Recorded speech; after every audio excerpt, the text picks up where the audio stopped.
యేసయ్యా నీకే వందనములు, స్తుతులు, స్తోత్రాలు. మీరిచ్చిన దివ్యమైన సమయాన్ని బట్టి నీకే వందనాలు ప్రభువా. నీ వాక్యములో ఉన్న నీ మాటల ద్వారా నా మటుకు నన్ను ఆనందింపచేస్తున్నారు, అలాగే నన్ను సరిచేసి పరిపచేస్తున్నారు. నన్ను అలాగే నీ నిత్యత్వం కొరకే చక్కగా సిద్ధపరచడానికి ఇష్టపడుతున్నారు. నేను ఎక్కడ మూర్ఖించి నా జీవితాన్ని మామూలుగానే ప్రభు కొనసాగించకుండా ఒక నూతనత్వములో నేను నడుచుకోవటానికి కొరకే నన్ను సిద్ధపరచు. గత రాత్రి ప్రభా సార్ ఐజాక్ న్యూటన్ ఐన్స్టీన్ చెప్పినట్టు మాట జ్ఞాపకం చేస్తూ వచ్చారు. నిజమే ప్రభదేవ, ఒకేలాగా పని చేసుకుంటూ పోతూ జీవితంలో నా ఫలము మార్పు నొంది ప్రభదేవ ఆశ్చర్యకరంగా ఉండాలని కోరుకోవటం అనేది బుద్ధిహీనత అవుతుంది. నిజమే నీ వాక్యములో కూడా అలాంటి మాటలు ఉన్నాయి. దయగల నీకే స్తుతులు, స్తోత్రాలు చెల్లిస్తున్నాను. ఇది నా జీవిత యాత్రలో మీరు కోరుకుంటున్నారు నా జీవితంలో నూతనత్వం. నేను కూడా ఆశిస్తున్నాను. గత దినము వలె కాకుండా ఈ దినము ఒక ప్రత్యేకతగా ఉండాలని. ఈ దినమే కాదు, రేపు మీరు ఆకడ ఆలస్యమైతే నేను చాకుండా బతుకుంటే రేపు కూడా నూతనంగా బతకాలని నాకు ఆశ ఉంది. ప్రతి దినం ఏ దినమునకు ఆ దినం నూతనమైన వాడినిగా జీవించాలని మీరు ఆశిస్తున్నారు. అందుకని మీరు అన్నారు ప్రభదేవ రోమి రాసిన పత్రిక 12:2 ఆ విధముగా దినదినం మీరు రూపాంతరము నొందుడని మీరు చెప్పారు. నీకే స్తోత్రం, వందనాలు చెల్లించుకుంటూ తిరిగి మా కొరకే కొట్టబడిన మీ శరీరం కాచిన సిలువ రక్తమునకు మాదిరిగా ఉన్నా ఆ రొట్టె రసములో చేయబెట్టడానికి కొరకే యోగ్యత దయచేయి. వందనాలు చెల్లిస్తూ నా ప్రభు అయిన నా రక్షకుడు నేను యేసుక్రీస్తు ప్రభు వారి యొక్క శక్తి కలిగిన వచ్చే నామమున వందనములు చెల్లించి ప్రార్థిస్తున్నాను తండ్రి, ఆమేన్. మనందరం మన భాగాన్ని చదువుకుందాం. అపోస్తలుడైన పౌలు ఫిలిప్పీ సంఘమునకు రాసిన పత్రిక. ఫిలిప్పీ సంఘానికి రాస్తున్న పత్రిక 3వ అధ్యాయము 12వ వచనం మనమందరం కలిసి చదువుకోవడానికి ప్రయత్నం చేద్దాం. జాగ్రత్తగా అర్థం చేసుకుంటూ ప్రతి పదాన్ని మనము జాగ్రత్తగా చదువుకుందాం. నిదానంగా చదువుదాం. ఫిలిప్పీ 3:12 ఇదివరకే నేను గెలుచుతున్న నాయనను, ఇదివరకే సంపూర్ణ సిద్ధి పొందుతున్న నాయనను నేను అనుకొనటం లేదు, కానీ నేను దేని నిమిత్తము క్రీస్తు యేసు చేత పట్టబడుతునో దానిని పట్టుకొనవలనని పరిగెత్తుచున్నాను. చాలు. దేవుడు ఈ పరిశుద్ధ లేఖన భాగములను మరొకరికై దీవించి ఆశీర్వదించునుగా. నేను దేని కొరకే పట్టబడ్డానో, ఇది నా టెట్ ఎగ్జామ్ జరుగుతూ ఉంది. దాదాపుగా ఇంకో 4-5 రోజులు ఉన్నట్లు ఉంది. ఇప్పుడు టెట్ ఎగ్జామ్ రాసేవాళ్ళు ఆ టెట్ ఎగ్జామ్ సంబంధించిన యొక్క పుస్తకాలు చదువుకొని వెళ్ళి రాస్తే దాంట్లో పాస్ అవుతారా, లేకపోతే నాకు చదువు వచ్చు, ఇంగ్లీష్ వచ్చు, లెక్కలు వచ్చు, సైన్స్ వచ్చు, అన్నీ వచ్చుకొని ఏదన్నా పడితే ఇది పడితే అది పడి చదువుకొని పోయి రాస్తే సక్సెస్ అవుతారా? చెప్పండి. ఏం నోట్లో నుంచి మాట్లాడే తినలేదా ఏంది? నా గొంతుపై నేను తక్కువ మాట్లాడుతున్నా. తినలేదా? తిన్నారుగా బాగానే. తినలేదా? లేదా వండించమంటారా మందిరం అంతటికి? అట్లా ఉండవాకండి. కొంచెం నోరు తెరిచి మాట్లాడుతూ ఉండండి. ఇక్కడ ఉండండి, లేకపోతే ఇంటి దగ్గరికి కూర్చోండి. అనవసరం ఇక్కడ. నేను అదే చెప్తున్నాను మీకు. నేను ఇక్కడికి వచ్చి వేస్ట్ చేసి ఇక్కడ ఆపసోపాలు పట్టడం ఇక్కడ అనవసరం. ఇది అక్కడ కూర్చుంటే హాయిగా మన ఇష్టం వచ్చినట్టుగా తిరగచ్చు, మాట్లాడుకోవచ్చు, పడుకోవచ్చు, కూర్చోవచ్చు, కాళ్ళు దాసుకోవచ్చు, కనుక ఏమని చేసుకోవచ్చు. ఇది మందిరం. కొంచెం కెరిగా ఇక్కడ ఉందా, ఎక్కడో తిరగవాకండి. మైండ్ బాడీ ప్రజెంట్ అంట. Mind absent. తెలుగు ఇంగ్లీష్ రాడాలు కూడా చెబుతున్నారు. అర్థమైందా? Mind absent. అట్టుండవాకే. మైండ్ ప్రజెంట్గా ఉండాలి, బాడీ ప్రజెంట్గా ఉండాలి. అప్పుడే జీవితంలో మనం అనుకున్నది సాధిస్తాం. ఈ సమయంలో మీకు ఒకటి చెప్పాలనుకుంటున్నాను, రాసుకొని వచ్చాను. నేను మధ్యలో చదువుదాను అనుకున్నాను, సరే ఏదేమైనప్పటికీ చెప్తున్నాను. మీరు రాసుకుంటే రాసుకోవచ్చు. గోల్డెన్ వర్డ్స్ అంటారు వీటిని. బైబిల్ మొట్టమొదటి గోల్డెన్ వర్డ్స్. నేను ఒక బుక్ చదువుతున్నాను ఈరోజే. బైబిల్ నా బాగా చదువుకున్న తర్వాత ఆ బుక్ చదువుతుంటే దాంట్లో ఒక మాట వ్రాయబడింది. ఒక 3.5 లైన్ ఉంది దీంట్లో. నేను చదువుతున్నాను, తర్వాత మీరు రాసుకునే వాళ్ళు నాతో ఫాలో అవుతూ ఉండండి. మీరు కావాలనుకుంటే మీకు ఎదురయ్యే అవరోధాలే మీకు పైకి వెళ్ళడానికి మెట్లుగా ఉపయోగపడతాయి. ప్రతికూలత కానీ విషాదము కానీ ఇచ్చే విశిష్ట అవకాశాన్ని వదులుకోవద్దు. మీ హృదయాన్ని బద్దలు చేసే విషయాలతోనే జీవితం మరింత మెరుగ్గా అవుతుంది. నిజంగా నేను చాలా ఇన్స్పైర్ అవుతున్నాను కొన్ని పుస్తకాలు చదువుకుంటూ. మోటివేషన్ అవుతున్నాను, నేను ప్రేరేపించబడుతున్నాను. నా ఆశ కూడా అదే, మిమ్మల్ని ప్రేరేపించాలని. నేను పెట్టుకున్న పని కూడా అదే, ప్రేరేపించాలని. ఎప్పుడు కూడా నిరుత్సాహముతోటి, దిగులుతోటి, విచారముతోటి మనలో, మన ముఖములో కనబడకుండా చేయాలన్నదే దేవుని తలంపు ప్రాముఖ్యంగా.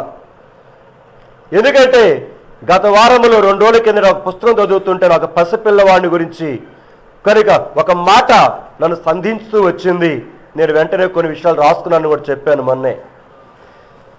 పసిపిల్లవాడు, వాడికి భయం తెలియదు కదా, వాడికి దిగులు తెలియదు, వాడికి ఒకటే తెలుసు, ఆడు ఏడిస్తే వాడికి పాలిస్తే చాలు అమ్మ. వాడు బోసు నవ్వులతో ఏం చేస్తుంటాడండి, కితకితలాడుతుంటాడు. ఇది మనం ఎందుకు పోగొట్టుకుంటున్నాం?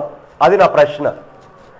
పెద్దవాళ్ళమయ్యే కొద్ది మనలో ఎప్పుడు చూసా కూడా దిగులే, గొప్పే, దరిద్రతే. పసితనంలో ఉన్న ఆ బోసి నవ్వులు ఏమైనాయి? ప్రశ్న. పసితనంలో కంటే ఇప్పుడు మనం పెద్దవాళ్ళమయ్యామా కాదా? పెద్దవాళ్ళమైనాం, వయసులో పెద్దవాళ్ళమైనాం, ఎన్నో తెలుసుకుంటున్నాం. మరి బోసి నవ్వులు ఇంకా ఎక్కువ కావాలి. అర్థమవుతుంది చెప్తున్న మాట. బోసులు నవ్వులు వాడికి ఏమీ తెలియదు, అమాయకుడు. ఏడుస్తాడు, పాలిస్తే ఆడుకుంటూ ఉంటాడు. మరి ఈరోజు పెద్దవాళ్ళమయ్యే కొలది మనకి ఎందుకండి? ఎందుకు ఎలాగ అయిపోతున్నా? నేను ప్రశ్నించుకున్నాను, అది ప్రశ్నించుకున్నా. ఎందుకు బోసి నవ్వులు నవ్వుతున్న ఆ వ్యక్తినే కదా నేను ఇప్పుడు పెద్దవాడినాను. అప్పుడేమన్నా దినముల బిడ్డనే నేను, ఇప్పుడు సంవత్సరాల కుమారుడు నేను. అప్పుడు ఉన్న బోసి నవ్వులు ఈరోజు ఎక్కడికి పోయాయి? అప్పుడు ఉన్న ఆనందం ఎక్కడికి పోయింది? అప్పుడు ఉన్న విచారము లేని స్థితి ఎక్కడికి పోయింది? అప్పుడు ఉన్నట్టు కితకితలాడేటువంటి యొక్క జీవితం ఇప్పుడు ఎక్కడికి పోయింది? దానికోసం వెతుక్కుంటున్నాం కదా మనం. ఎంత దరిద్రమండి, దానికోసం వెతుక్కుంటున్నాం. అలాగే తయారైపోయినా మనం ప్రభు చేతులు. దాని తర్వాత జ్ఞాపకం చేస్తాయి. ఇక మళ్ళీ చెప్తున్నాను ఈ విషయం, రాసుకున్నాను మాట. మీరు కావాలనుకుంటే మీకు ఎదురయ్యే అవరోధాలే, జ్ఞాపకం చేసుకోండి, మీరు కావాలనుకుంటే మీకు ఎదురయ్యే అవరోధాలే, ఆటంకాలే, అభ్యంతరాలే మీకు పైకి వెళ్ళటానికి మెట్లుగా ఉపయోగపడతాయట. ఎంత అద్భుతంగా మాట్లాడాడండి. నీకొచ్చే కష్టాలు, నీకొచ్చే రోగాలు, నీకొచ్చే నిందలు, నీకొచ్చే అవమానములు, నీకొచ్చే అనుకోనివి వచ్చేవి. సంతోషంగా ఉన్నావు, మరో క్షణంలో నిన్ను కన్నీటి పర్యంతం చేసేసింది. ఆనందముతో కేరింతలు కొడుతున్నావు, మరు క్షణములోనే నిన్ను కన్నీళ్ళ పర్యంతం చేసేసింది. ఇక చెప్తున్నాడు అదే, మీకు కావాలనుకుంటే, వద్దనుకుంటే కాదు, కావాలనుకుంటే మీకు ఎదురయ్యే అవరోధాలే మీకు పైకి వెళ్ళటానికి మెట్లుగా ఏమవుతాయట. నేను ప్రాముఖ్యంగా నేను కూడా చెప్తున్నాను ఆ విషయం.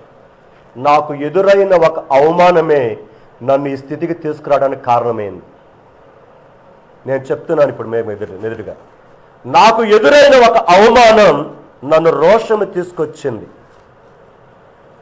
వాడి నోరు మూయించాలని నేను ఆశ కలిగి ఉంటున్నాను. అది నా ఆశ. ఏ స్థలములో అయితే ఎవరైతే ఆ విధంగా అవమానం గురి చేశారో వాడి దగ్గర తల ఎత్తుకొని నిలవాలని తీర్మానం చేసుకున్నాను. గత 2 సంవత్సరాల 16 సంవత్సరాలు మరి ఎక్కువగా తీర్మానం చేసుకున్నాను. ప్రభు నువ్వున్నావు, నేనే ఉన్నా కూడా లేనివాడినిగా బతుకుతున్నా. మళ్ళీ చెప్తున్నా నేను మాట, నువ్వున్నావు, నువ్వు తప్పక ఉన్నావు. నేను ఉన్నా కూడా లేనివాడిగానే బ్రతుకుతున్నా. ఒక్కరోజు ఉదయం లెగిచిన కాంచి రాత్రి పడుకోబోయేదాకా నీ లైఫ్ హిస్టరీ, నీ జీవితాన్ని రాసుకో. నువ్వు ఉన్నావన్న పేరు మాత్రం ఉంది, కానీ ఎందుకు బతుకుతున్నానా అని నీ మనసులో, నీ అంతరంగంలో ఎన్నిసార్లు అనిపించింది? దీనికి గల హేతువేంటిది? దీనికి గల కారణం ఏంటిది? దేవుడు చచ్చినోడా? బైబిల్ చచ్చిందా?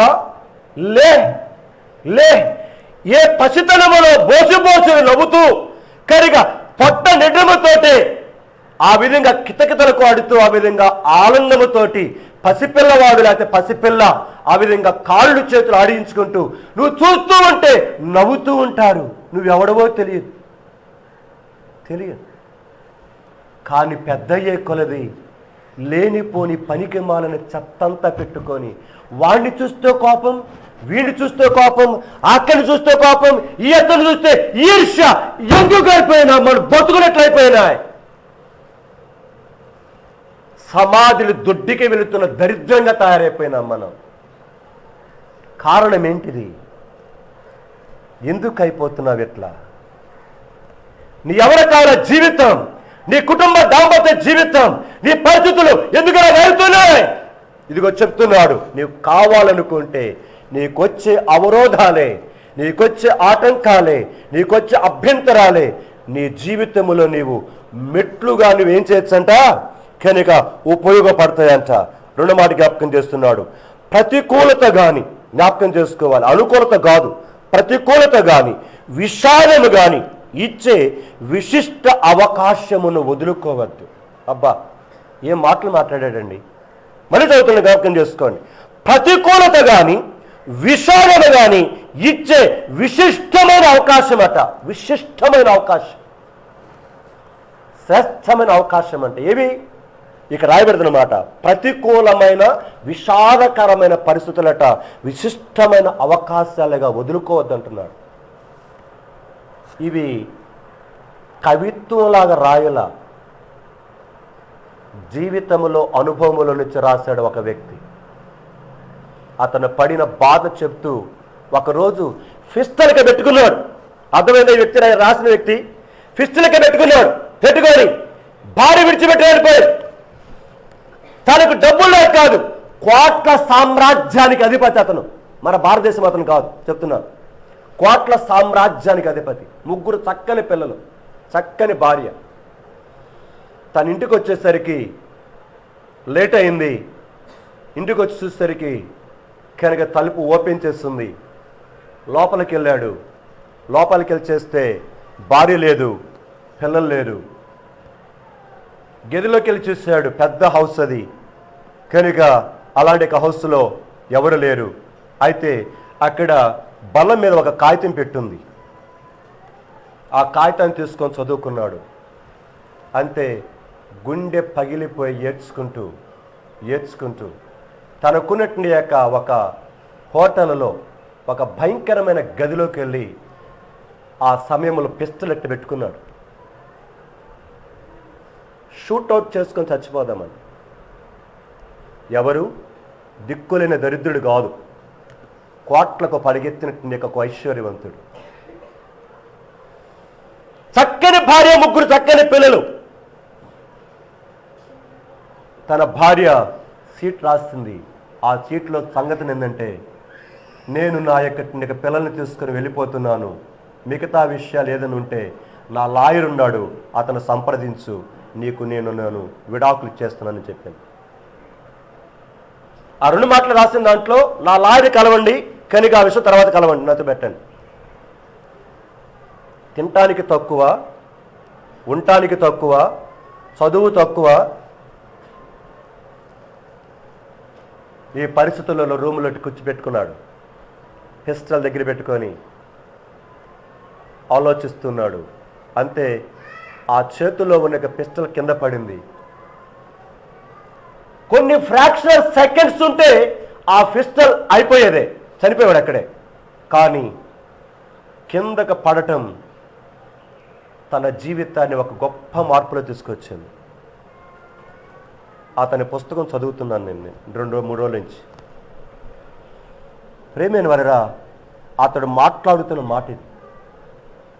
అతను మాట్లాడుతున్న మాట, ఏ కోట్ల సామ్రాజ్యం, ఏ చక్కని భార్య, 3 నా కుమారులు, కలిగున్న సమస్తము నాకు ఇవ్వలేకపోయిందో, ఈ విషాదకరమైన పరిస్థితి నా జీవితాన్ని ఎలాగ మలిచిందో, అందుకని చెప్పాడు ఆ మాట. అందుకని ఆ మాట చెప్పాడు. తన కథలు రాయలేదు. ప్రతికూలత కానీ విషాదము కానీ ఇచ్చే విశిష్ట అవకాశాన్ని వదులుకోవద్దు. మీ హృదయాన్ని బద్దలు చేసే, అర్థమవుతుందా, మన హృదయాన్ని బద్దలు చేసే విషయంతోనే జీవితం మరింత మెరుగ్గా చేసుకోగలుగుతాం. బద్దలు చేసే విషయాలతోనే మరింత మెరుగుగా పరుచుకోగలం. తన జీవిత స్వ అనుభవం రాశాడు ఈ మాట. ప్రియమైన వారా, నేను అదే అడుగుతున్నాను. అతను క్రీస్తు యేసు ప్రభుని ఎరుగిన ఒక అవిశ్వాసతను, కానీ దైవ భయం ఉంది. మనం ఎందుకు బ్రతకలేకపోతున్నాం? ఎందుకు జీవించలేకపోతున్నాం? ఎందుకు పసితనములో ఉన్న బోసి నవ్వులు ఇటుపోతున్నాయి? పసితనములో యొక్క ఆనందం ఎటుపోతా ఉంది? వాడి కేకలు వేస్తే, అరిస్తే నీకు అమ్మ పాలు ఇవ్వాలి, లేకపోతే అట్లా నడుస్తుంటాడు. నీవు చక్కగా ఆకలి అయితే వెంటనే భోజనం కూడా తింటున్నావుగా. ఎందుకు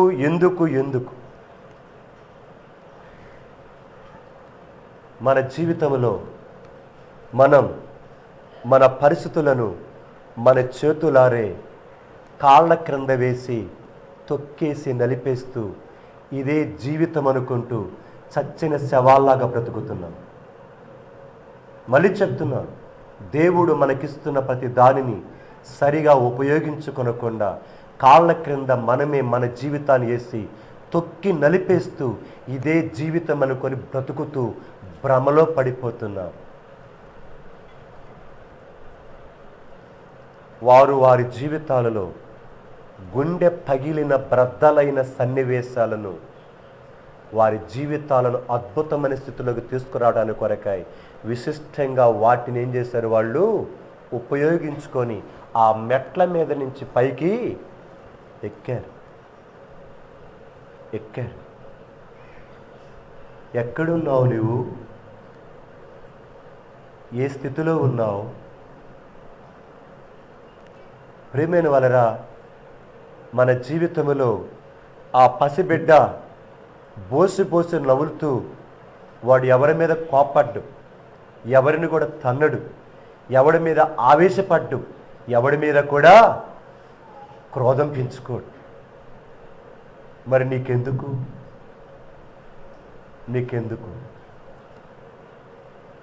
నువ్వు అదే బిడ్డవు కదా. ఆ బోసి నవ్వులతోటి నీ తల్లి ఒడిలో ఒకప్పుడు పాపగా, ఒకప్పుడు బాబుగా ఉన్న నీవే కదా ఈరోజు యవనస్తురాలమైంది. ఆ వ్యక్తివే కదా నువ్వు ఈరోజు పెళ్ళయింది. ఆ వ్యక్తివే కదా ఈరోజు నువ్వు చదువుకుంటున్నది. ఆ వ్యక్తివే కదా నువ్వు చదువుకొని ఆ విధంగా ఉద్యోగ ప్రయత్నం చేస్తుంది. ఆ వ్యక్తివే కదా ఈరోజు నువ్వు పిల్లలకు కలింది. ఆ వ్యక్తివే కదా నీ పిల్లల యొక్క బోసి నవ్వు చూసుకొని నవ్వుతుంది.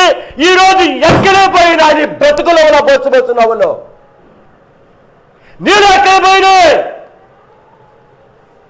ఎవరికి తాగొట్టి పెట్టావు? ఎవరి కొంపలో వేసేదాన్ని? నా ఆశ ఒకటే, అదే చెప్తున్నాను, మిమ్మల్ని మోటివేట్ చేయాలి. ఏ కొంపలో పెట్టావు? ఏ బాడుగు కొంపలో పెట్టొచ్చావు? ఎందుకండి జీవితాన్ని చేతులారా నిప్పులు కుంపట్లాగా చేసుకుంటున్నాం? నిప్పుల కుంపట లాంటి పరిస్థితులను అద్భుతమైన ఆహ్లాదకరమైన జీవితాలుగా మార్చుకోగలిగితే, కోట్ల సామ్రాజ్యం ఒక్కసారి కుప్పకూలితే, చావాలనుకున్న స్థితిలో నుంచి ఒక మహోత్కరమైన వ్యక్తిగా చేపట్టడానికి వరకు లోకంలో ఒక వ్యక్తికి సాధ్యమైతే ఈరోజు నీకు సాధ్యం కాదా? ఎక్కడున్నావు? ఏం చేస్తున్నావు? ఏం ఆలోచిస్తున్నావు? ప్రియమైన సహోదరి సహోదరుడా, మనలను గురించి మనము సరి అయిన అవగాహన కలిగి ఉందాం. నువ్వేదో చదవటం కాదు, నువ్వేదో ఉద్యోగం కోసం పరిగెత్తడం కాదు, నువ్వేదో పని కోసం అక్కడక్కడ తిరగటం కాదు, అబ్బా నేను ఎంత పని చేశాను చెప్పుకోవటం కాదు. అసలు నువ్వెవడు? అదే యవనస్తుల కొడుకులో గత రాత్రి చాలామంది రాలే. నేను అనదలుచుకోలేదు కూడా ఇక్కడి నుంచి. నా నోరు కట్టే ప్రభువుని ప్రార్థన చేసుకుంటున్నాను. దేవుడు వారిని మార్పిచ్చినప్పుడే వస్తారు. నా పని నేను చేసుకొని పోతా. ప్రేమిని వాళ్ళ పోయిన ఆదివారమే చెప్పాను యవనస్తుల కొడుకు శనివారం అని. చాలామంది రాలేదు. మరి ఇంటి దగ్గర అమ్మ నాన్నలు చెప్పారో నాకు తెలియదు. ఏదేమైనప్పటికీ నా 2 చేతులు జోడించి దేవుని సేవకుడిగా మీకు బ్రతిమలాడి చెప్పుకుంటున్నాను. ఇవి ఎక్కడ ఎవడు మీకు చెప్పడు. మీ కాలేజీలో స్కూల్స్లో చెప్పరు. పరిశుద్ధ గ్రంథములో దేవుని వాక్యము ద్వారా హెచ్చరించబడుతున్నారు. నీవు అనుకున్న కలల కంటే, మీరు ఆలోచిస్తున్న ఊహల కంటే, మీరు ఆలోచిస్తున్నట్టుగా తలంపుల కంటే ఉన్నతమైన ఉద్దేశాలు దేవునికి ఉన్నాయి. నీ పక్షంగా ఉన్నాయి. దేవుని సన్నిధిలో సవాలు చేసి బ్రతుకు. నేను అదే చేసుకున్నాను తీర్మానం. నాకు వచ్చినటువంటి అవమానం నింద ముందు చాలా పెనుగులాడాను. నేను దాదాపుగా 1 సంవత్సరం 2 సంవత్సరాలు 3 సంవత్సరాలు పెనుగులాడుతూ వచ్చాను. ప్రభు ఇక అలా ఉండదలుచుకోలేదు. నేను అట్లా ఎందుకు ఉండాలి? నేను అపసవ్య దశలో వెళ్ళను, సవ్య దశలో వెళ్తా. అతనిని సృష్టించిన వాడువు, ఆ వారిని సృష్టించిన వాడివి కదా నన్ను కూడా సృష్టించింది. దేవుని వాక్యంలో రాయబడింది. ఆయన నమ్ముకున్న వారిని ఆయన అన్నాడు సిగ్గు. చదువుదామా మాట. కీర్తన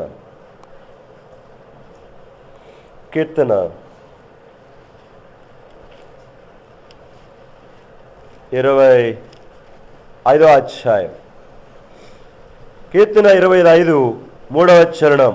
నీ కొరకు కనిపెట్టు వారిలో ఎవడును సిగ్గునందడు, హేతు లేకుండా ద్రోహము చేయవారు సిగ్గునందుదురు. అంతే.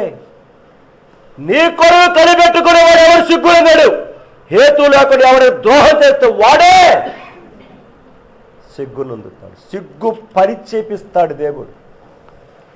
ఒకవేళ మనల్ని సిగ్గు తీస్తే ఎవరైనా వాళ్ళని సిగ్గు తీపిస్తాడు బహిరంగంగా దేవుడు. నువ్వు నమ్మకం కలిగి ఉండంతే. నేను అదే తీర్మానం చేసుకున్నాను. నేను తీయాల్సిన పని లేదు, నేనేదో జోక్యం చేసుకోవాల్సిన పని లేదు. అక్కడ రాయబడిన మాట, హేతువు లేకుండానే ఎవడైనా కానీ జీవితంలో దొరబడితే వాడిని సిగ్గుపరుస్తాడంటే దేవుడు. దేవుని నమ్ముకుంటే నువ్వు సిగ్గునందు. ఇంకో మాట కూడా ఉంది, మనం కూడా జ్ఞాపకం చేస్తాను అనుకుంటా. 37వ అధ్యాయము అక్కడ జ్ఞాపకం చేస్తాను అనుకుంటా మాట. 37వ అధ్యాయము 32వ వచనం చదువుతున్నాను. భక్తిహీనులు నీతిమంతుల కొరకు పొంచియుండి వారిని చంపజూతురు, వారి చేతిలో నుండి యెహోవా నీతిమంతులను అప్పగింపడు. దేవుడే ప్రొటెక్షన్ ఇచ్చేవాడంతే. నువ్వెవడో జోక్యం చేసుకునేది? నాతో మాట్లాడుతూ వచ్చాడు. ఈ పోరాటములో నువ్వు జోక్యం చేసుకోవాల్సిన పని లేదు. నా కొరకు బ్రతుకు నువ్వు. కనుక నేను అందుకొని రోషం తెచ్చుకున్నాను. ప్రభు, ఈ బ్రతికిన కొంతకాలమైన నీ కోసం బ్రతకాలి. అనే ఆశ కలుగున. కానీ ఇంకా మహారోషములోనికి నేను రాలేదు, అది కూడా రావాలని ఆశ. మహారోషం, ఏలియా అంటాడు, మహారోషము కలిగిన వాడినై నేను ఒక్కడనే. మొదటి రాజు గ్రంథం 19వ అధ్యాయంలో మొన్న జ్ఞాపకం చేస్తాను మీకు. ప్రేమైన వాళ్ళరా, అవును, రోషము కలిగి ఉందాం, మహారోషము కలిగి ఉందాం, మహారోషము కలిగి ఉందాం. దేనికి? లోకం కోసం కాదు. దేనికి? ఎందుకోసం నన్ను పుట్టించాడు దేవుడు, పుట్టించిన ఆ దాని కోసం రోషం. ఎందుకొరకు నా తల్లి గర్భములో నన్ను పిండముగా చేశాడో, నన్ను చంపకుండా ఇంతవరకు సంవత్సరాలు కాపాడుతూ వచ్చాడో దానికోసం. అందుకని మాట్లాడాడు అక్కడ, నేను దేని నిమిత్తమై క్రీస్తు యేసు చేత పట్టబడ్డాను, దానిని పట్టుకోవటానికి కొరకై, దానిని పట్టుకోవటానికి కొరకై నేను పరిగెడుతున్నాను. ప్రజెంట్ కంటిన్యూస్ టెన్స్ ఇది. పరిగెట్టాను కాదు, పరిగెడతాను కాదు, పరిగెడుతూ ఉన్నాను. ఎన్నెన్ని గొప్ప కార్యాలండి పౌలు జీవితంలో, 1, 2, 3 ఎన్నెన్నో ఇప్పటికీ అనుభవించాడు. దేవుడి కొరకే గొప్ప సాక్షిగా తన జీవితంలో ఆసియా, ఐరోపా మైనర్లో కానీ దేవుడి కొరకే గొప్ప సాక్షిగా ఉన్నాడు. అయినను తృప్తి చెందల. నేను దేని కొరకే పట్టబడ్డాను, దాని కొరకు నేను ఇంకా. మనం 10 సంవత్సరాలు నడిచేసరికి చాలులే భక్తి అనుకుంటున్నాం. కొంచెం దేవుడి కొరకు ఏదో చేసేసరికి చాలులే అనుకుంటున్నాం. పరిగెత్తింది చాలులే అనుకుంటున్నాం. అందుకొని ఇంట్లోనే కూర్చొని మనం బయటికి రావట్లేదు. ఎందుకంటే మనం దానితోనే తృప్తి చెందుతున్నాం. కానీ తృప్తి చెందనటువంటి యొక్క మహానుభావుడు అపోస్తుడైన పౌలు. చాలా ఉన్నాయి తన గురించి చెప్పాలనుకుంటే. ఇన్ని గొప్ప రీతిగా బ్రతికి కూడా తను మాట్లాడుతున్నాడు. ఇంకా నేను దేని నిమిత్తమే పట్టబడ్డాను, దాని కొరకు పరిగెడుతున్నా, చచ్చే వరకు, చనిపోయే వరకు. ఎందుకండి వేదన చెందుతావు? ఎందుకండి దిగులు చెందుతావు? ఎందుకండి కృంగిపోతావు? నీవు కృంగిపోతూ నీ ఇంటి వారందరినీ కూడా కృంగదీస్తావు. ఎందుకు? నీకేమైంది?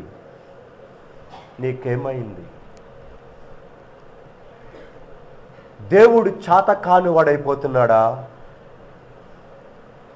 బాధ వస్తుంది, వెంటనే దాని నుండి బయటపడటానికి కొరకే మార్గం ఒకటి యేసయ్య ఏర్పాటు చేశాడు.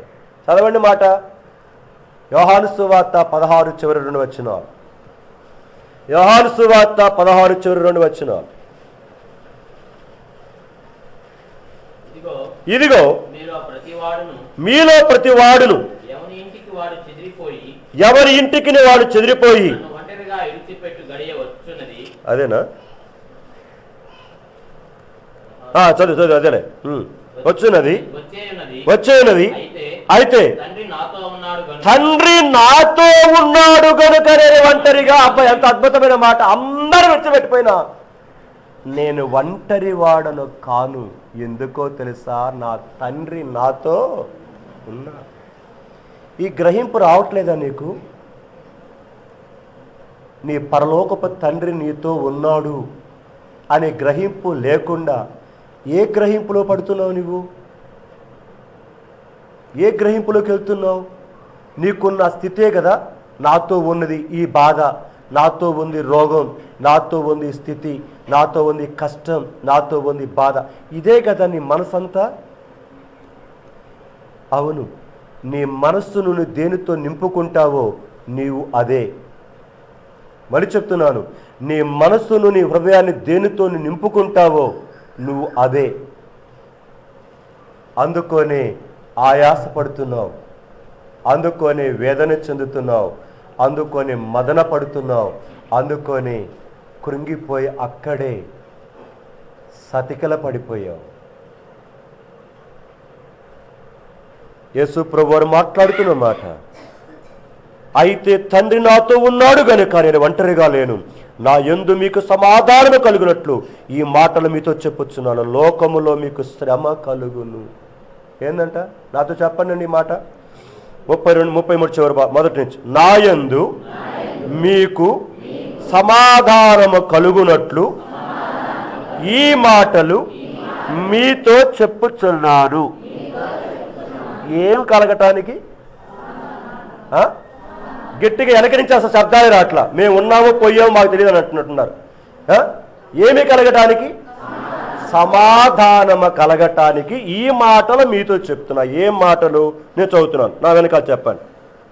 లోకములో మీకు అష్టైశ్వర్యములు కలుగును కదా, మంచిగా చదువుకుంటారు కాదా, మంచిగా మీకు చక్కని కలెక్టర్ ఉద్యోగం వస్తుంది కాదా, మంచి ఇళ్ళు కట్టించుకుంటారు కాదా, మంచి అమ్మాయిని పెళ్లి చేస్తారు, మంచి అబ్బాయిని పెళ్లి చేస్తారు కాదా, మంచి చక్కని అబ్బాయిలు అమ్మాయిని కంటారు కాదా.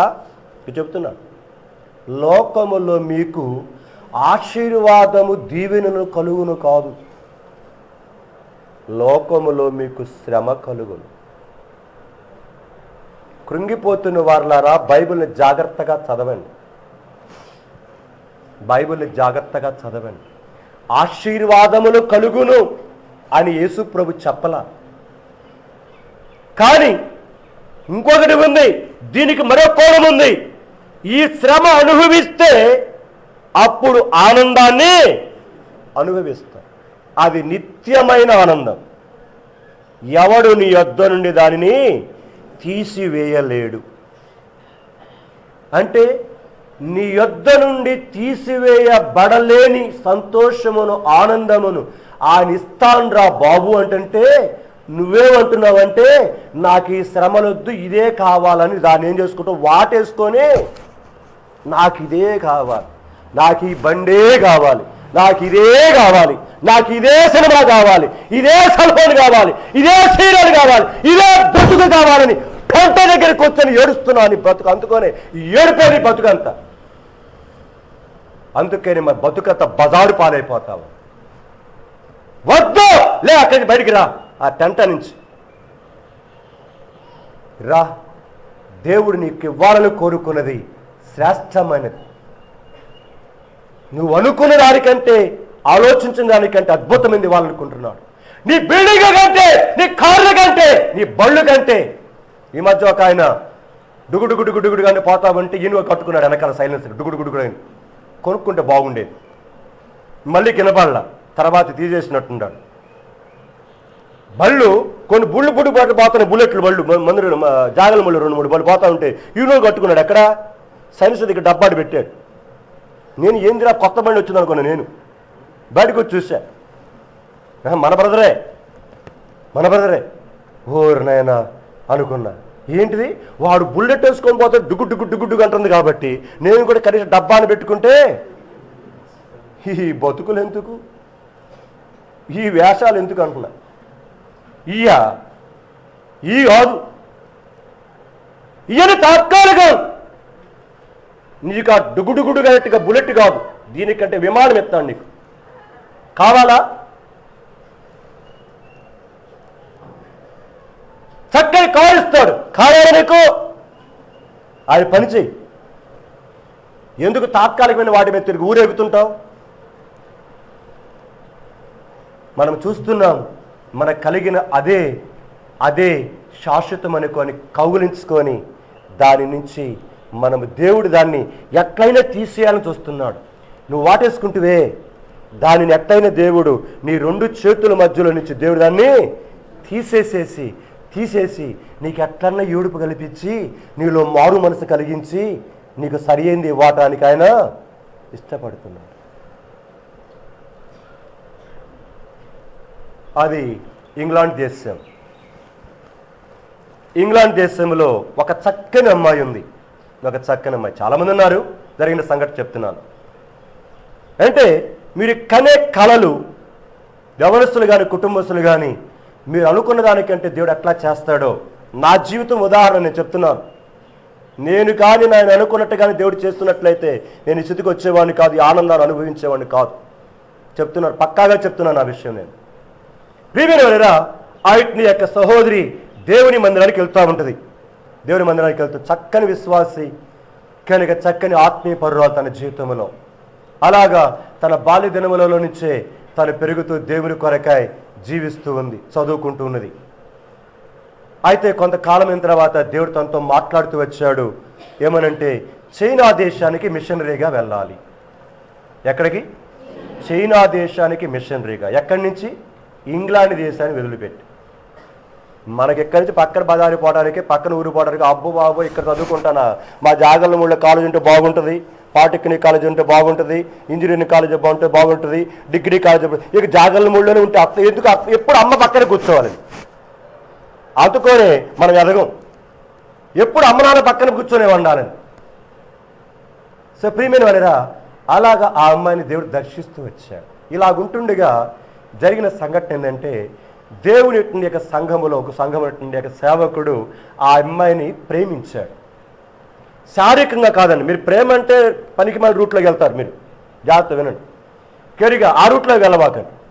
ప్రేమించాడు ఆ అమ్మాయిని. ఎందుకంటే ఆ అమ్మాయి యొక్క వ్యక్తిత్వం, ఆ అమ్మాయి యొక్క ప్రార్థన జీవితం, ఆ అమ్మాయి యొక్క విశ్వాస జీవితం, ఆ అమ్మాయి యొక్క భక్తి జీవితాన్ని చూసి చేసుకుంటే ఇలాంటి అమ్మాయిని చేసుకోవాలి, నా విశ్వాస జీవితంలో, నా సేవా జీవితంలో తోడ్పడుతుందని అతడు ఆ అమ్మాయిని ప్రేమించాడు.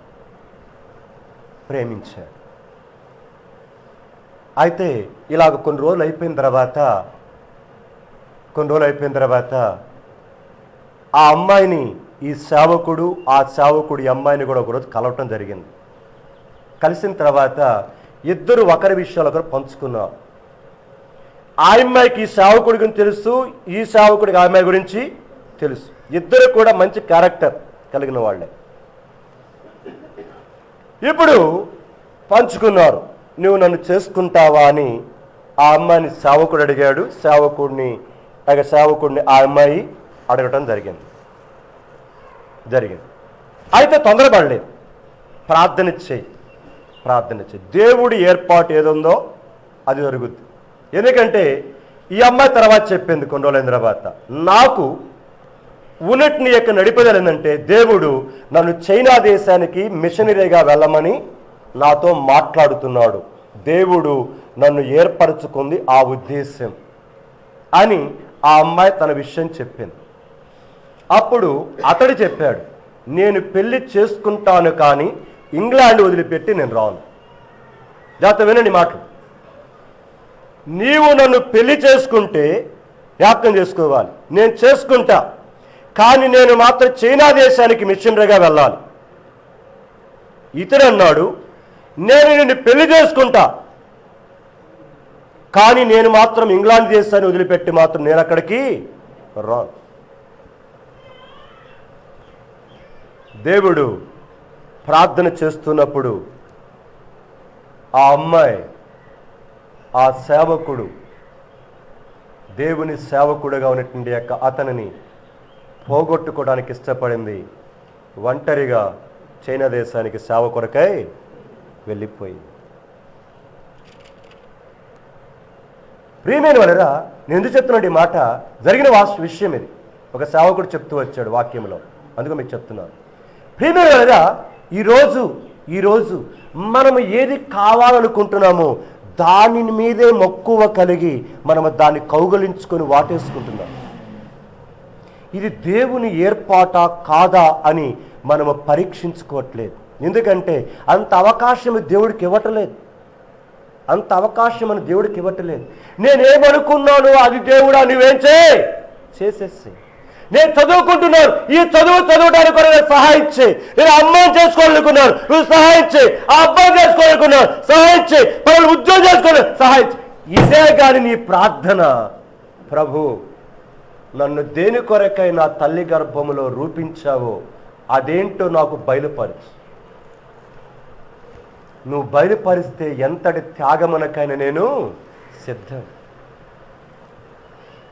చెప్పేసింది అమ్మాయి, నువ్వు సేవకుడో కావచ్చు, మంచివాడో కావచ్చు, నీకు సోకట్ని యొక్క నాకు ఎన్నో రకరకాల చక్కని యొక్క పరిస్థితులను భవిష్యత్తులు కల్పించవచ్చు, అవును గాక అయినను దేవుని ఉద్దేశానికి నేను వ్యతిరేకంగా ఏమీ చేయలేదు. సింపుల్గా తృణీకరించి వెళ్ళిపోయింది చైనా దేశాన్ని. ప్రేమైన వారరా, మీ యవనకాల జీవితాలను కుటుంబ జీవితాలను మీ చేతులారా మీరు అగ్ని కుంపటిలాగా చేసుకుంటున్నారు. అది నేను చెప్తున్నాను. మీరు మీ జీవితాలను, మీ కుటుంబాలను అగ్ని కుంపటిలాగా చేసుకుంటున్నారు. ప్రతిరోజు దాంట్లో మీరు ఏం చేస్తున్నారు? కాస్త పెట్రోలు, కొన్ని పొలలు రోజు రోజు ఏం చేస్తున్నారు? ఇప్పుడు అది ఆరిపోవాలంటే ఏం కావాలి? చెప్పండి, ఆరిపోవాలంటే ఏం కావాలి? పొయ్యి ఉంది, ఇప్పుడు అక్కడ వెలిగిస్తాము. వెలిగినప్పుడు ఆరిపోవాలంటే ఏం చేయాలి? నేను అక్కడికి ఎర్రవారిపాలెం వెళ్ళా మీటింగ్కి. మీటింగ్ వెళ్ళిన తర్వాత కరిగా కూర్చొని అక్కడ చూస్తూ ఉన్నాను. అప్పటికే పాటలు అయిపోయి స్టార్ట్ చేస్తున్నారు వాక్యం. నేను లేసరికి కూర్చోను. పక్కన అన్ని దేశాలను కింద ఉన్నాయి, పక్కన స్టాండ్లు ఉన్నాయి, స్టాండ్ కింద బొగ్గులు ఉన్నాయి. మొత్తం ఏం చేశారు? ఆర్పేశారు. ఇప్పుడు కట్టి పెడితే నిప్పులో చెప్పండి, ఇప్పుడు మండుతుంది దాన్ని నీళ్లు పోసి ఆరిపేశారు కదా, సరిపోయింది. అలా కాకుండా ఆ మంటలో, ఆ నిప్పులలో మళ్ళీ ఇంకో కట్టి పెడితే, మళ్ళీ ఇంకోటి పెడితే ఆరిపోదా? మీరు చేసుకుంటున్నదే మీ బతుకులను, మీ కుటుంబాలు చేసుకుంటున్నదే. మీ చేతుల్లో కట్టిలో నిప్పు తగలబడు ఏం చేస్తున్నారు? కట్టెలు పెట్టి పెట్రోల్ రోజు పోసుకుంటూ తగలబెట్టుకుంటున్నారు మీ బ్రతుకులు. ఎలాగో ఒక్కసారి ఆలోచించు. అక్కడ దాని పక్కన పెట్టేసి కాముగా ఉంటే అది ఏమవుతుంది? మండి మండి మండి నువ్వు నీళ్లు కూడా పోయాల్సిన పనిలే. కట్టె ఉన్నంత సమయం మండి ఏమవుతుంది? అదే ఆరిపోతుంది. నువ్వు ఆర్పాల్సిన పనిలే. ఆర్పటానికి బదులు కట్టెలు పెట్టుకుంటున్నావు. రోజు అగ్గి పొలలు గీసి పెట్టెలు అయిపోయి పెరసనాలు పోసి మళ్ళీ కావాలని ఏం చేస్తున్నావు? తగల పెట్టుకుంటున్న నీ బ్రతుకు. దీనికోసమా దేవుడు నిన్ను కనింది? దేవుడు దీనికోసమా అంటా నిన్ను కనింది. చదవండి అన్నమాట. మళ్ళీ పోయిన మనకు జ్ఞాపకం చేశాను. యాకోబు పత్రిక 1వ అధ్యాయం, ఎక్కడ మేరీ బాలాంటి దగ్గర అనుకుంటే మాట జ్ఞాపకం చేశాను. యాకోబు పత్రిక 1వ అధ్యాయం 18వ చరణం చదువుతున్నాను. ఆయన తాను సృష్టించిన వాటిలో, గమనించాలి, సృష్టించిన వాటిలో అంటే లెక్కకు అంతు లేదు, పొంతు లేదు. జ్ఞాపకం చేసుకోండి. ఆయన తాను సృష్టించిన వాటిలో మనమంటే రక్షించబడి శిలువ రక్తము చేత విమోచించబడి మారు మనసు పొందాము, బాప్తిసం పొందామని చేతులు తీసుకుని నీళ్ళలో మునిగొత్తివే. పోయిన వారం నుంచి వారం దాకా చూసా, బాప్తిసం తీసుకున్న వాళ్ళు ఎవరన్నా ఒక్కరన్నా వస్తారేమో. 7గురిలో కనబడలా. ఒక శవం ఏదో కనబట్టినట్టుంది సిస్టర్, కనుక మిగతా వాళ్ళు ఎవరు కనపడలేదు నాకు మట్టు. ఒకవేళ వస్తే మీకు దేవునికి స్తోత్రాలు, కనుక కనబడతారని చూసా. సరే, దూర ప్రాంతాలకు వెళ్ళి వారి సంగతి వేరే విషయం, జ్ఞాపకం చేసుకుందాం. సరే, బాగా చదువుతున్నాను. ఆయన తాను సృష్టించిన వాటిలో మనము ప్రథమ ఫలముగా ఉండునట్లు. సృష్టి యావత్తులో నిన్ను శ్రేష్టమైన జ్యేష్ఠునిగా చేసుకోవటానికి ఇష్టపడుతున్నాడండి. అదే కదా మీకు జ్ఞాపకం చేశాను. ఏడా 1 దినవృత్తాంతాలు 5:1 చదవండి. అక్కడ మేరీ బాలాంటి దగ్గర జ్ఞాపకం చేస్తుంది అన్నమాట. చదవండి 1 దినవృత్తాంతాలు 5:1. ఇజ్రాయేలునకు చదువు అంటే యాకోబు అంటే ఇజ్రాయెల్ అంటే యాకోబు, కనుక అతని యొక్క మొదటి కుమారుడు. ఇక్కడ రూబేను గురించి చెప్తున్నాడు. చదువయ్యా. ఇతడు జ్యేష్ఠుడై ఉండెను గాని పెట్టాడు. అర్థమైందా? జ్యేష్ఠుడై ఉండెను గాని, అబ్బాయిగా పుట్టావు గాని, ఎదిగావు గాని, కుర్రాడు అయ్యావు గాని, కుర్రమ్మాయి గాని, పెళ్లి చేసుకున్నావు గాని, ముసలిదాని అయ్యావు గానిలో ఉంది గూని. అదే చెప్పింది. జ్యేష్ఠుడై పుట్టెను గాని, చదువయ్యాకుడు అది తన తండ్రి పరుపును, అది చాలంతే. గాని దేవుడు మనం చదువుకున్నాం యాకోబు 1:18. ఆయన ఈ సృష్టి యావత్తులో మనము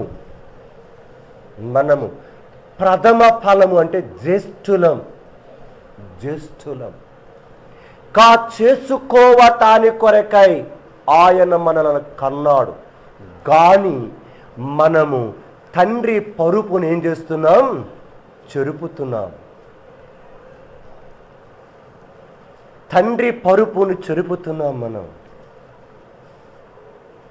పరలోకపు యొక్క దేవుని తండ్రి మనకి, ఆ తండ్రి అయిన దేవుని పరుపును మనం ఏం చేస్తున్నాం?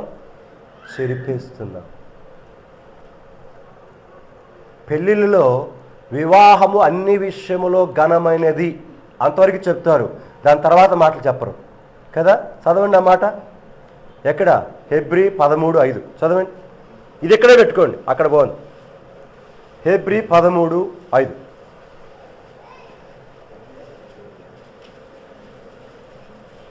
ఐదా 4 వివాహము అన్ని విషయములలో ఘనమైనదిగాను, ఇది రైరు పాల్పు నిష్కలంకమైనదిగాను, అర్థమైందా, ఉండవలెను.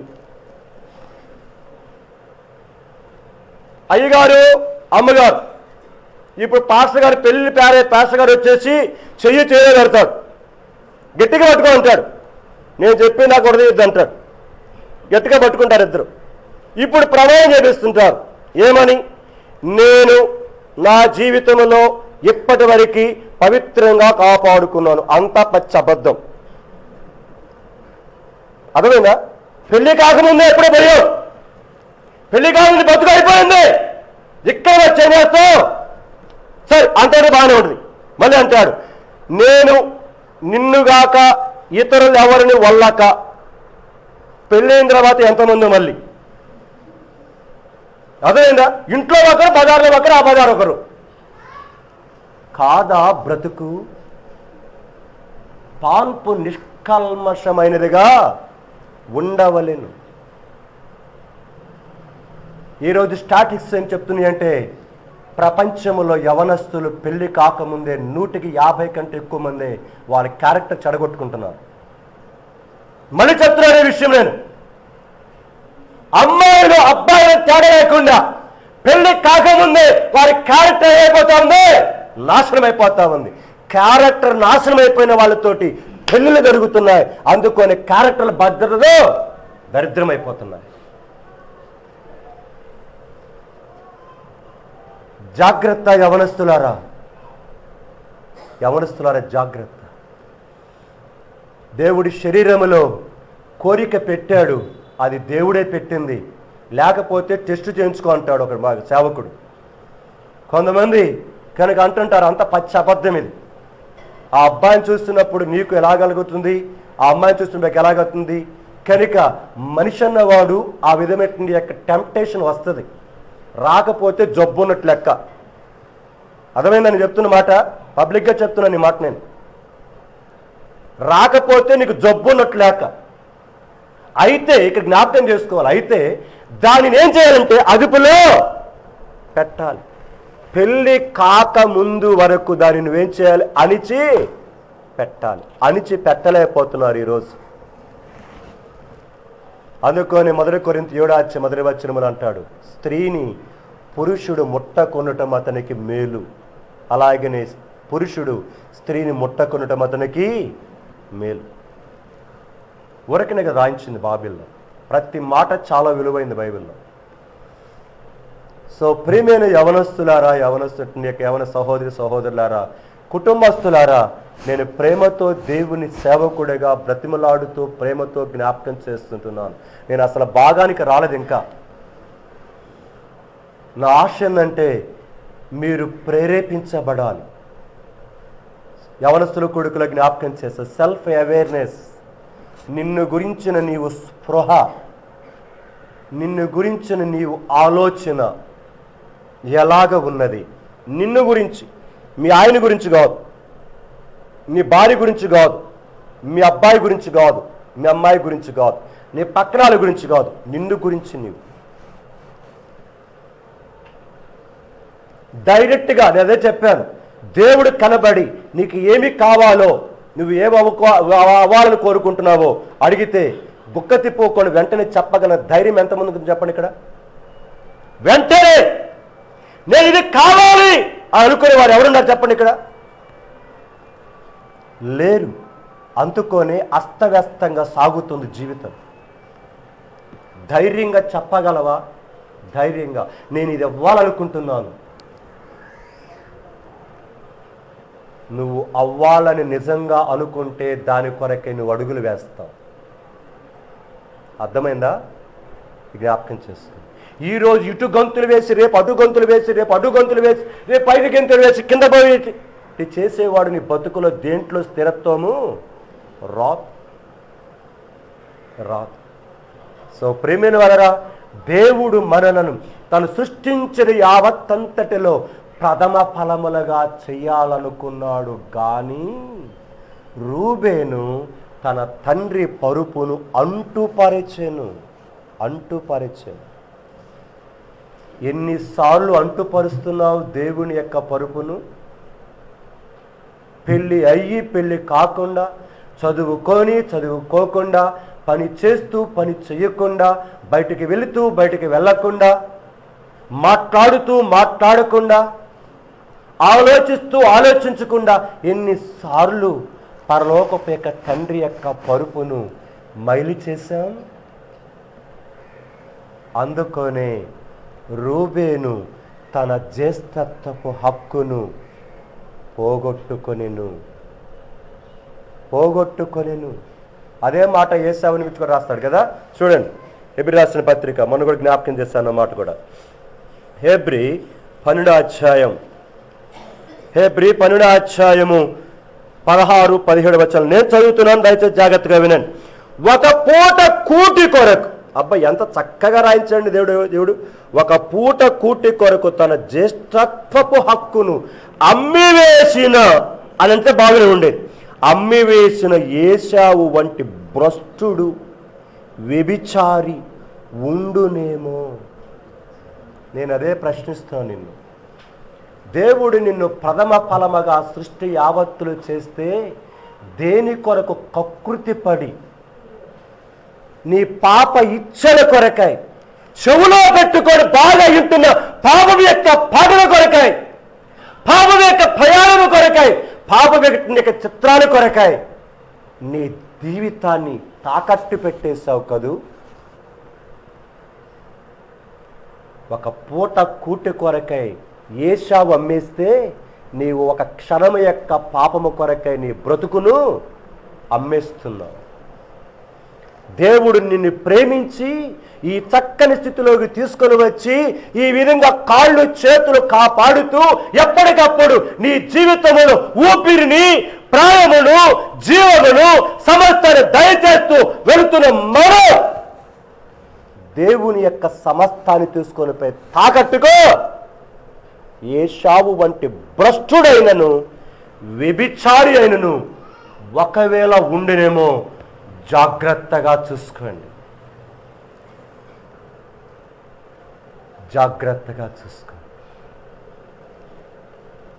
దేని కొరకు దేని నమ్మేస్తున్నాడండి? శ్రేష్టమైన దానిని, తాత్కాలికమైన క్షణం మాత్రం ఉండే దాని కొరకు ఏం చేస్తున్నాడు? అమ్మేస్తున్నాడు. ఇలాంటి వాడిని ఏమంటాం మనమైతే?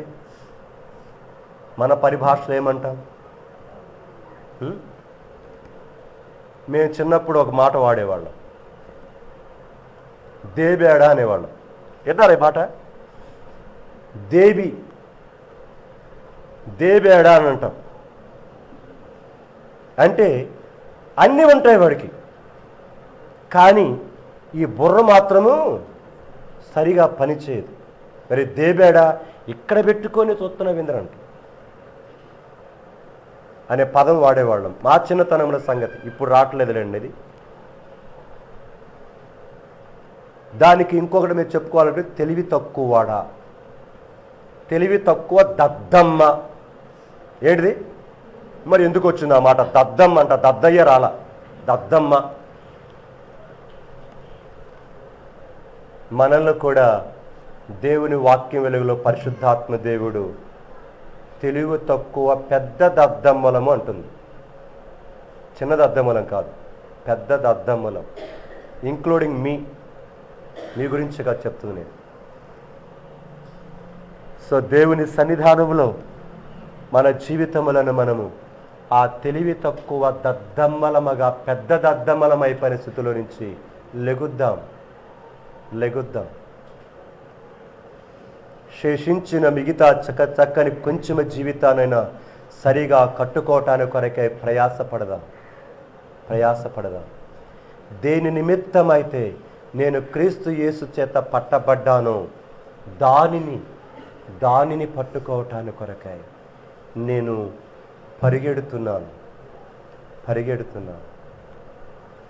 జాగ్రత్త. పరిశుద్ధ బైబిల్ గ్రంథములో నిన్ను ఎప్పుడు కూర్చోమంటే అప్పుడు కూర్చో, మాట్లాడమంటే మాట్లాడు, మౌనంగా ఉండమంటే మౌనంగా ఉండు, నడవమంటే నడు, నిలవమంటే నిలువు, పరిగెత్తు అంటే పరిగెత్తు, ఆగు అంటే ఆగు, లే అంటే లెగు. ఇంతకు మించి నువ్వు చేస్తున్నావంటే ఏదైనా సరే అది నీ సొంత ఇష్టం. మళ్ళీ చెప్తున్నా నేను మాట. కూర్చోమంటే కూర్చో, నిలబడమంటే నిలబడు, నడవమంటే నడు, పరిగెత్తమంటే పరిగెత్తు, ఆగు అంటే ఆగు, చూడు అంటే చూడు, కళ్ళు మూసుకో అంటే కళ్ళు మూసుకో, మాట్లాడు అంటే మాట్లాడు, నోరు మూసుకో అంటే నోరు మూసుకో, వెళ్ళు అంటే వెళ్ళు, లే అంటే లే. ఎప్పుడైతే మనం ఇవి పాటించగలుగుతామో, జీవితంలో పాటించగలుగుతామో,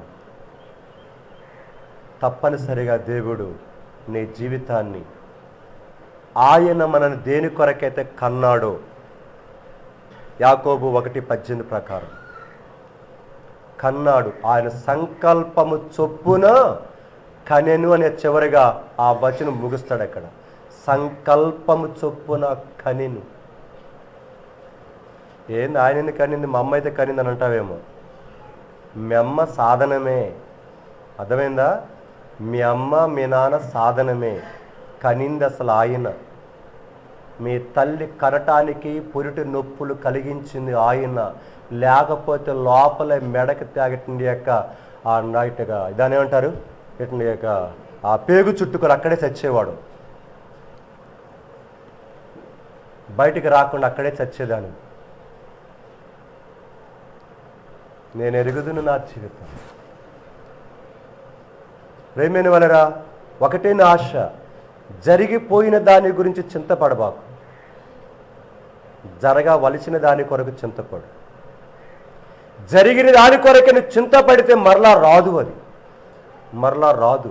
నీ టైం వేస్ట్ అవుతుంది, నీ ఆరోగ్యం వేస్ట్ అవుతుంది, నీకున్నట్టు నీ యొక్క బలం వేస్ట్ అవుతుంది, అంతా వృధా అవుతుంది. దానికోసం ఏడ్చుకుంటూ కూర్చుంటే ప్రార్థన చేయి. అయిపోయింది, అది అయిపోయింది ప్రభు, ఈ రోజు నుంచి నేను నా జీవితాన్ని జీవితముగా బతకటానికి సహాయం చేయి, జీవించటానికి కొరకే నాకు జీవించడానికి సహాయం చేయి అని ప్రార్థన చేసుకో. తప్పనిసరిగా దేవుడు ఈ దినము నుంచి మిగతా నీ శేష జీవితాన్ని ఆయన బ్రతికించడం కాదు, జీవింప చేస్తాడు. అప్పుడు నీవు నీకే కాదు, నీవు 10 మందికి ఆశీర్వాదకరంగా చేయబడతావు, 10 మందికి ధన్యకరంగా జీవిస్తావు.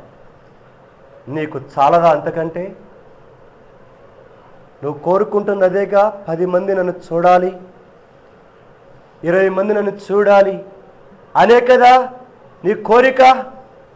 అయితే నువ్వు అనుకుంటున్న విధానములో ఇప్పుడు ఒకవేళ అనుకుంటారేమో, కానీ రేపు చెదరించుకుంటారు నిన్ను చూస్తే అదే జనాంగం.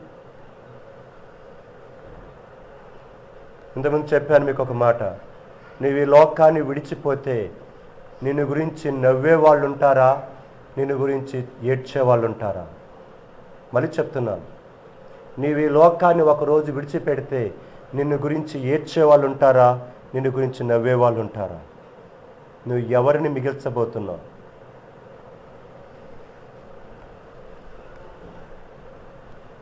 నిన్ను చూసి అనేకులు అయ్యో ఎంత అక్కని శ్రేష్టమైన అక్కను పోగొట్టుకున్నాం, అయ్యా ఎంత చక్కని అన్నను పోగొట్టుకున్నాం అని జీవిత కాలమంతా వారి మనసులో నీవే కూర్చున్నా లేచినా పడుకున్నా నీ క్యారెక్టర్ వారి మనసులోకి రావాలి. అలాగ బ్రతుకు, అలాగ జీవించు, దానిని విడిచిపెట్టు. లోకానికి అలాగ విడిచిపెట్టడానికి కొరకే జీవిద్దాం. అంతేకాని పోయాడురా, పీడ వదిలింది, అబ్బా ఎంత ప్రశాంతంగా ఉన్న మన బిడ్డ ఇల్లు, కనుక ఉన్న కాడి నుంచి ఇల్లు గొల్లే, ఉల్లు గొల్లే, బజారు గొల్లే, గ్రామము గొల్లే, అబ్బా ఎంత ప్రశాంతంగా ఉంది. పోయాడురా బాబు. పైకి ఏడ్చినా లోపల ఏమనుకుంటారు చెప్పండి? నాకు మాట రావట్లేదా? అబ్బా ఎప్పుడు పోతాడా అనుకున్నాం. ఇలాగ జీవించేదానికంటే పొయ్యి బావిలో పడి చస్తే ఒక్కసారే పోతాం. రోజు రోజు నరకాన్ని పోయేదంటే ఒక్కసారి నరకాన్ని పోవడం మంచిది కదా, అంతేనే కదా? చెప్పండి. ఇది కూడా రోజు రోజు అబ్బా ఇలా కాలేదు, అలా కాలేదు చెదరించుకుంటూ బాధపడేదానికంటే ఎందుకు? వద్దండి. అంటే మిమ్మల్ని నేను జ్ఞాపకం చేసేదంటే అది చావమని కాదు. జీవితాన్ని దేవుడిచ్చాడు.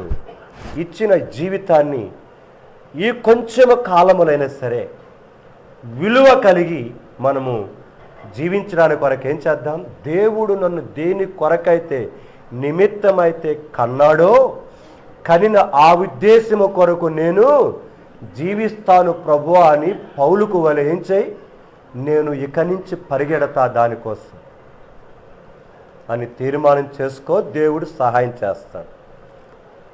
లేదు నా ఇష్టం అనుకుంటే దీంట్లో బలవంతం లేదు.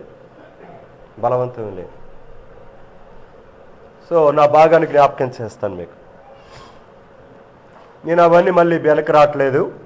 మన ప్రస్తుతం ఎక్కడున్నామంటే ఆమోసు గ్రంథం 9వ అధ్యాయం 10వ వచనంలో ఉన్నాం. 3 వారాల క్రిందట సంఘటన. ఎక్కడ తీసిన చదవండి. ఆమోసు గ్రంథం 9వ అధ్యాయం 10వ వచనంలో ఉన్నాం మనం. ఆ కీడు గమనించాలి. ఆ కీడు మనలను తరిమి పట్టదు, మన యొద్దకు రాదు అని నా జనులలో అనుకొను పాపాత్ములందరి మీదకి ఖడ్గము చేత చత్తురు. వాళ్ళేమనుకుంటున్నారు, దేవుడేమనుకుంటున్నాడు? చూసారా ఎంత వ్యత్యాసం ఉంది అక్కడ? వాళ్ళేమనుకుంటున్నారంటే కీడు మా యొద్దకు రాదు, అర్థమైందా? కీడు మమ్మలను చెరపట్టదు అని నా జనులలో పాపాత్ములంట. ఇదొక బ్యాచ్. ఆయన జనులలో పాపాత్ములనే ఒక బ్యాచ్ అని అనుకుంటున్న వారి గురించి మాట్లాడుతున్నాడు. అలాంటి వారు ఖడ్గమ చేత చత్తురు. వాళ్ళని అట్లా అనుకుంటుంటే దేవుడని ఎట్లా అనుకుంటున్నాడు కదా? రాదా మీ యొద్దకు రాదా? తరిమి పట్టదా? దేవుడు దిగి వచ్చినా కూడా మిమ్మల్ని ఎవరేం చేయలేరా? చూద్దాం రండి.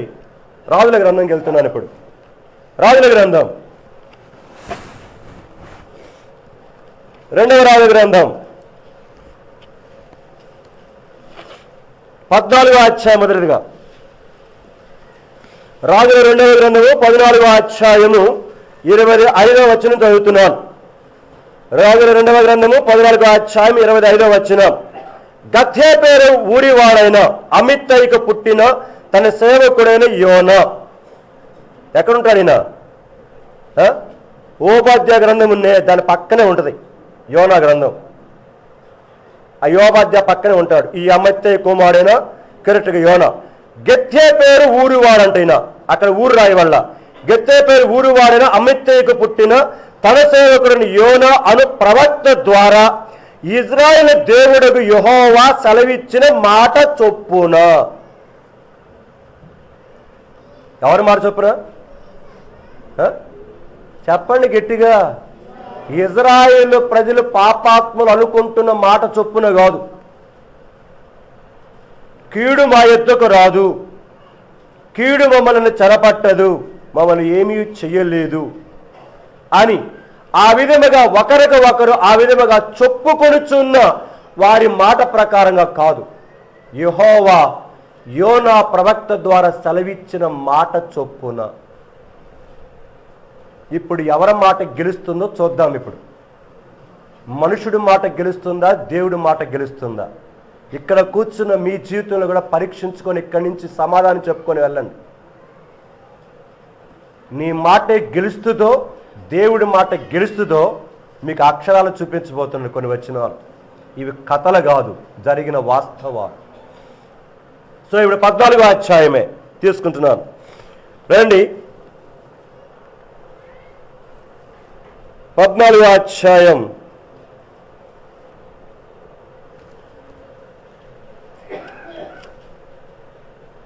లేకపోతే 15వ అధ్యాయం రండి. 15వ అధ్యాయము అవన్నీ చూసుకోవడం టైం కుదరదు, అందుకని ఇక్కడికి వచ్చాను.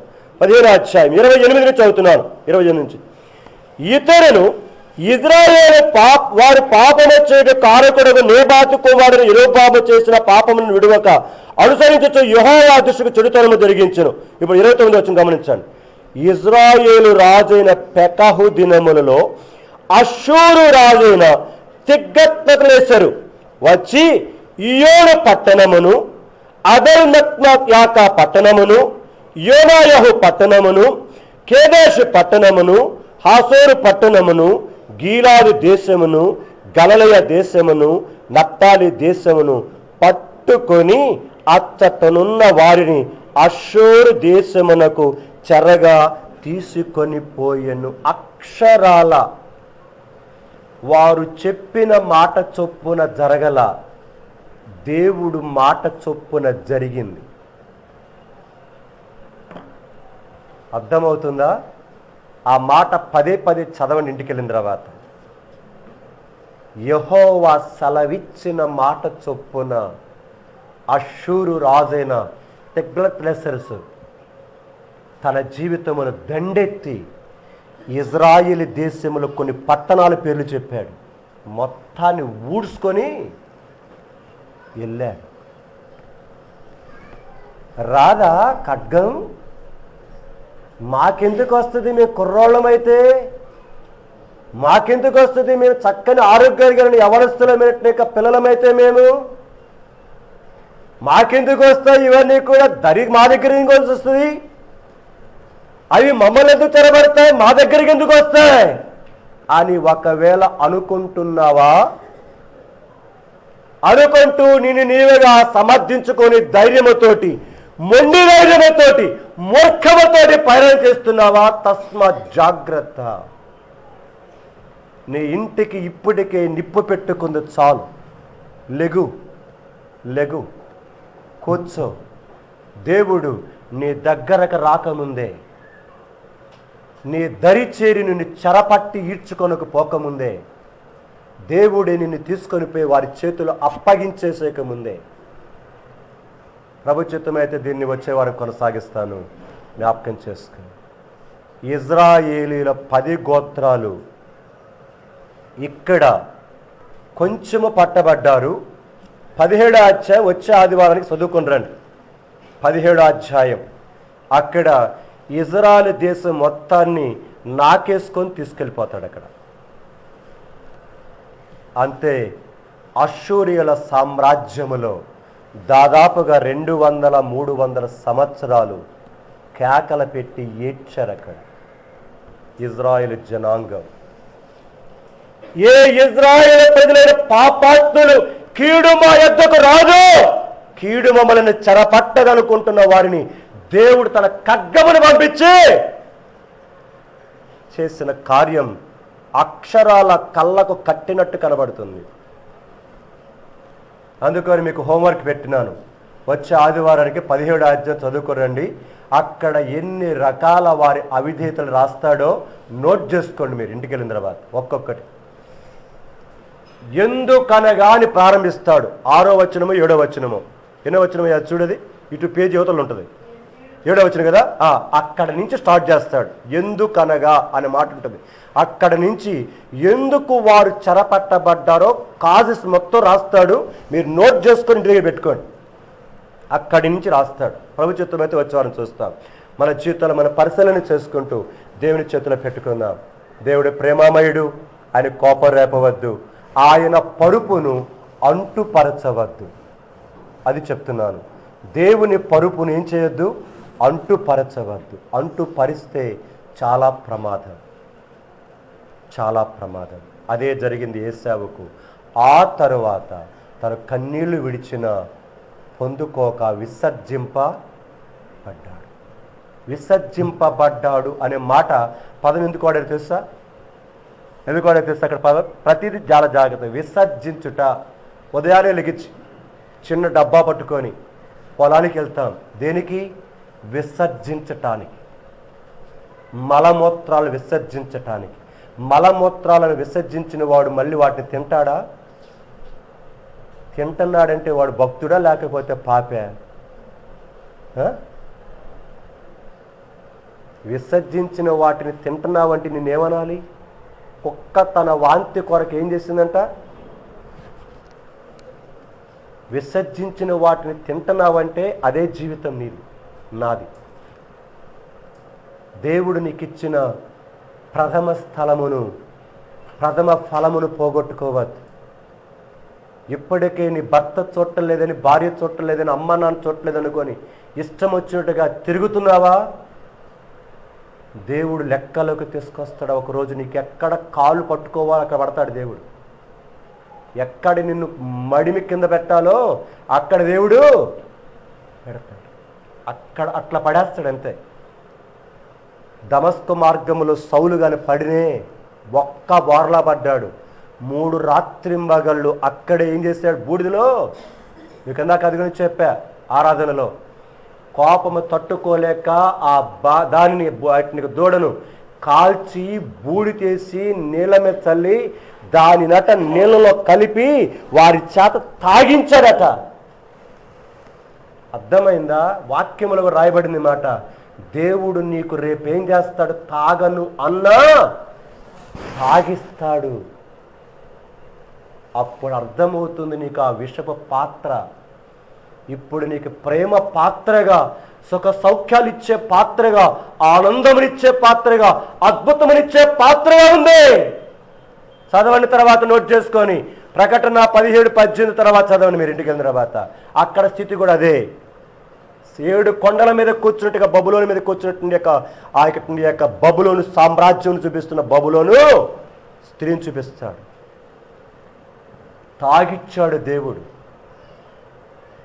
సో ఈ 2 వచనాలు మీకు 17వ అధ్యాయము, ప్రకటన 17-18 అధ్యాయాలు 2 నోట్ చేసుకొని పెట్టుకొని చదువుకొని జాగ్రత్తగా ఉండడానికి కూడా ప్రయత్నించేద్దాం. మన కొరకే కొట్టబడిన శరీరం, మన కొరకే కాచిన శిలువ రక్తంలో యోగ్యంగా పాలు పొందుదాం. నీ చేతులారా నీ జీవితాన్ని నిప్పు కుంపట పెట్టుకొని కట్టెలు వేసుకొని పొట్టురోలు పోసుకోబాకు, తగలబెట్టుకోబాకు. ఎందుకు నీ జీవితాన్ని, నీ కుటుంబ జీవితాన్ని అలా చేసుకుంటావు? వద్దు. శత్రు సాతాను చేతులను బలముగా వాడబడుతున్నావు దేవుని చేతిలో కంటే. అందుకని ఎన్నో పరిస్థితుల చేత నీ జీవితం అస్తవ్యస్తంగా ఉంది. వద్దు. దాని నుంచి బయటికి రా, దాని నుంచి విడుదల పొందు. దేవుడిచ్చే శ్రేష్టమైన ఆనందం కోసమై పరిగెట్టి ఎదురు చూడు. అలాగా దేవుడు నిన్ను నన్ను కూడా ఆ నిత్యమైన మహిమ కొరకే సిద్ధపరిచి ఆ ప్రభు బలలో యోగ్యంగా పాలు పొందడం కొరకాయ ఆయన మనలను ఆయత్తపరచును కాక. రండి మోకాళ్ళ మీదకి వద్దాం.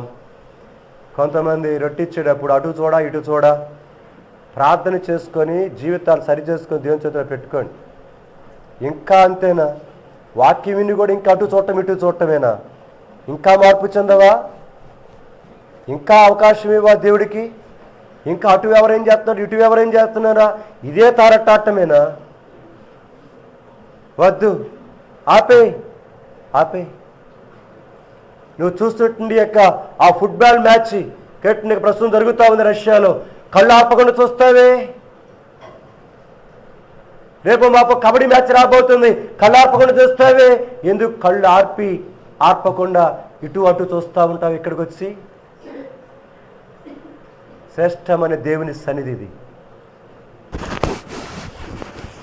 నీ జీవితం నీ చేతిలోనే ఉంది.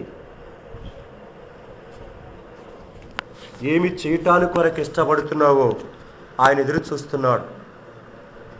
పెడతావా ఆయన చేతిలో? అప్పగించుకుంటావా ఆయన చేతిలో? శరీరం బలహీనమైనదే, అయినా దేవుడు సహాయం చేస్తాడు. ఎప్పటికప్పుడు నువ్వు దేవుని దగ్గర రాగలిగితే, ఎప్పటికప్పుడు సరిచేసుకోవడానికి ఇష్టపడితే ఆయన చాలా ప్రేమమయుడు. నేను నిలబడి ఉండలేనని ఒకవేళ అనుమానం నీలో పెడతాడు శత్రువు. అదొకటి పెట్టేసి నిన్ను లాగుతూ ఉంటాడు. అందుకనే సంవత్సరాలు దాటిపోతూ ఉంటాయి. నువ్వు ఒక్కసారే కనుక బడికి వెళ్ళేసి పాఠాలు నేర్చుకోవాలా. బడికి వెళుతూ పాఠాలు నేర్చుకున్నావు. తెలుగు నేర్చుకున్నావు, సోషల్ నేర్చుకున్నావు, సైన్స్ నేర్చుకున్నావు, లెక్కలు నేర్చుకున్నావు, ఇంగ్లీష్ నేర్చుకున్నావు, హిందీ, సంస్కృతం అన్నీ నేర్చుకున్నావు. ఒక్కసారి వచ్చాయా నీకు? లేవే. మరి ఎందుకు మందిరం దగ్గరికి వచ్చేసరికి తడబడాయిస్తావు? రా, నువ్వు క్రమంగా రా. దేవుడు స్థిరపరుస్తాడు, జీవితాన్ని సరిచేస్తాడు. నువ్వు ఇంటి దగ్గర కూర్చొని సరి చేస్తాడు. ఇంటి దగ్గర కొంచెం పాఠాలు వస్తాయి నీకు, రావుగా.